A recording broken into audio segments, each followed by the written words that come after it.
સલ્તનત સત્તાને જાળવી રાખવાનો પ્રયત્ન કર્યો. માત્ર 5 વર્ષના દિલ્હી સલ્તનત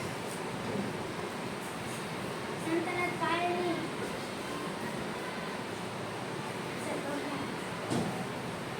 નમસ્તે, મારું નામ રાજ્યનું છે. હું ધોરણ 7 માં અભ્યાસ કરું છું. હું તમને થોડું ખલજી વંશ વિશે જણાવીશ.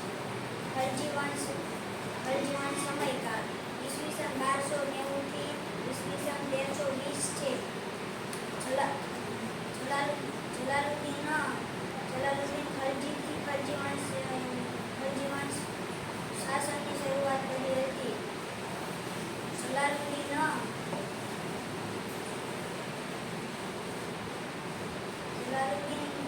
ના 6 વર્ષના શાસન બાદ દિલ્હીની ગાદીએ સુલતાન અલાઉદ્દીન આવ્યો. દિલ્હીમાં સ્થાયી સેનાની શરૂઆત કરી. તેઓએ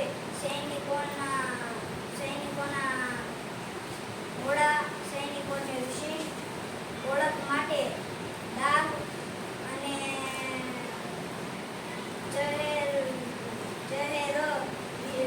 પ્રગતિ માટે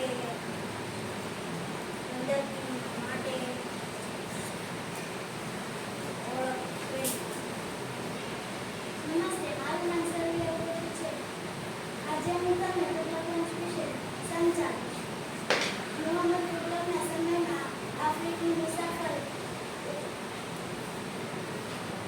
ઇબ્ન બતુતા ભારતની મુલાકાતે આવેલ. મોહમ્મદ તુગલકના બાદ તેનો પિતરાઈ ભાઈ ફિરોઝ શાહ તુગલકના ગાદીએ આવ્યો. ફિરોઝ શાહ તુગલકના અવસાન બાદ તૈમૂર લંગે દિલ્હી પર આક્રમણ કરી ઈસવીસન 1398-99 જેથી સત્તાના પાયા અજમાથી ગયા અને તુગલક સત્તા મર્યાદિત બની. નમસ્તે, મારું નામ બારિયા મિત્તલ છે. આજે હું તમને સૈયદ વંશ વિશે થોડું જણાવીશ. તુગલક વંશના શાસનના અંત બાદ ખિજર ખાએ સૈયદ વંશની સ્થાપના કરી હતી.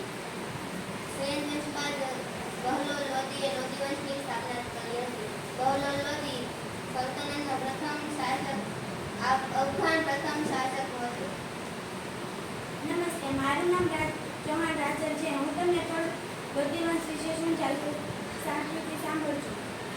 લોદી વંશ અંતિમ બાદશાહ ઇબ્રાહિમ હતું. ઈસવીસન 15